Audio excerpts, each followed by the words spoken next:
Bonjour à tous nos suiveurs. Je suis ravie d'accueillir aujourd'hui un invité spécial, le leader du gouvernement à la Chambre des communes et lieutenant du Québec, l'honorable Pablo Rodriguez. Bienvenue, Monsieur le ministre.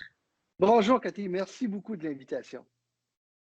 Monsieur le ministre, le gouvernement a mis à jour de nouvelles mesures frontalières qui vont contribuer à assurer la santé des citoyens. Quelles sont les mesures prises et à quel point, à votre avis, auront-elles un effet direct sur le pourcentage des infectés par le virus COVID-19?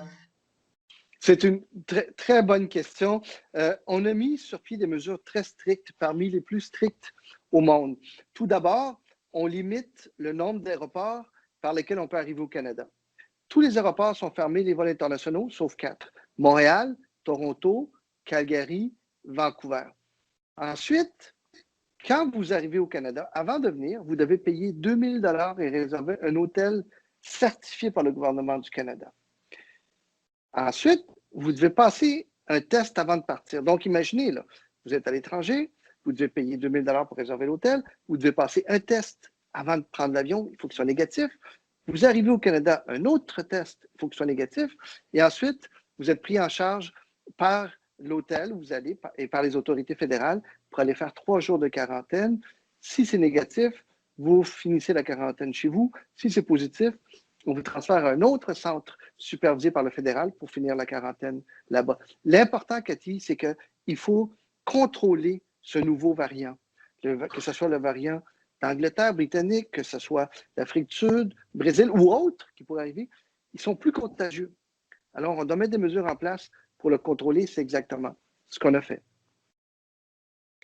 Monsieur le ministre, des députés du Parti conservateur critiquent vos nouvelles mesures pour contrôler le retour des Canadiens et vous demandent de les retirer. Que pouvez-vous dire à propos de ce paradoxe? Ben, je ne comprends pas comment les conservateurs peuvent dire ça. On ne retirera jamais ces mesures-là. Pourquoi? Pourquoi? Parce que on le fait pour nos aînés, pour nos familles, pour nos enfants. Alors, les conservateurs, ils disent, vos mesures sont trop strictes à la frontière. Nous, on dit non, non, non, non, non, non, non. Il faut contrôler le variant, il faut s'occuper de notre population, il faut vacciner notre population, il faut rebâtir l'économie. Et tout ça passe par un paquet de mesures, notamment par un contrôle très strict aux frontières. Les dernières semaines ont été marquées par le ralentissement des livraisons des doses de Pfizer et de Moderna. À vos avis, quand est-ce que tous les Canadiens seront vaccinés et quelle en est la durée estimée pour ce processus de vaccination? Alors, il faut bien comprendre que lorsqu'on a négocié avec les entreprises pharmaceutiques, et on a négocié un contrat avec 7 entreprises pharmaceutiques, ça fait des mois et des mois qu'on a signé ces contrats-là. Donc, à l'époque, on ne pouvait pas dire le 1er février, vous allez en avoir 100 000, le 15 février, 150 000.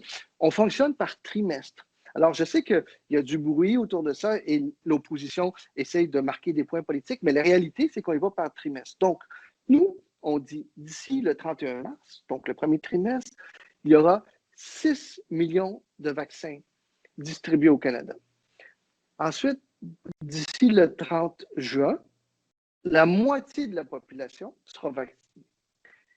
Et d'ici le 30 septembre, tous les Canadiens qui voudront être vaccinés seront vaccinés. Tous ceux qui le veulent. Parce que ce n'est pas obligatoire, il faut comprendre. Par contre, on fait appel au gros bon sens et de dire, écoutez, c'est vraiment important que vous soyez vaccinés. Donc, si 100% des Canadiens voudraient être vaccinés, on aurait assez de vaccins.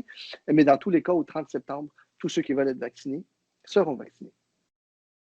Monsieur le ministre, le peuple canadien aimerait savoir votre stratégie de planification et d'anticipation de prochaines pandémies pouvant avoir lieu dans le futur.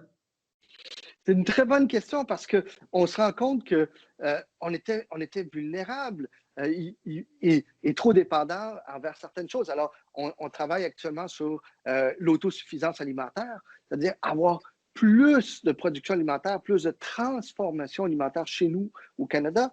Ensuite, autosuffisance en matériel de protection. Vous vous rappelez au début, tous les pays couraient après des masques, après des gants, et on a transformé nos productions au Canada. Maintenant, on en a suffisamment, on en a en stock, ça c'est très important. Et troisièmement, autosuffisance en termes de vaccination. Et c'est pour ça qu'on investit dans plusieurs entreprises. On investit dans le centre de recherche ici à Montréal. On investit dans Medicago, qui est une entreprise de Québec, et ainsi de suite. On veut avoir beaucoup plus d'indépendance par rapport au vaccin que ce qui est le cas actuellement. Chef du gouvernement à la Chambre des communes et lieutenant du Québec, l'honorable Pablo Rodriguez, je tiens à vous remercier de nous avoir accordé de votre temps. Merci beaucoup, Monsieur le ministre. C'est moi qui vous remercie, Cathy. Merci beaucoup. À bientôt. Au revoir. Merci.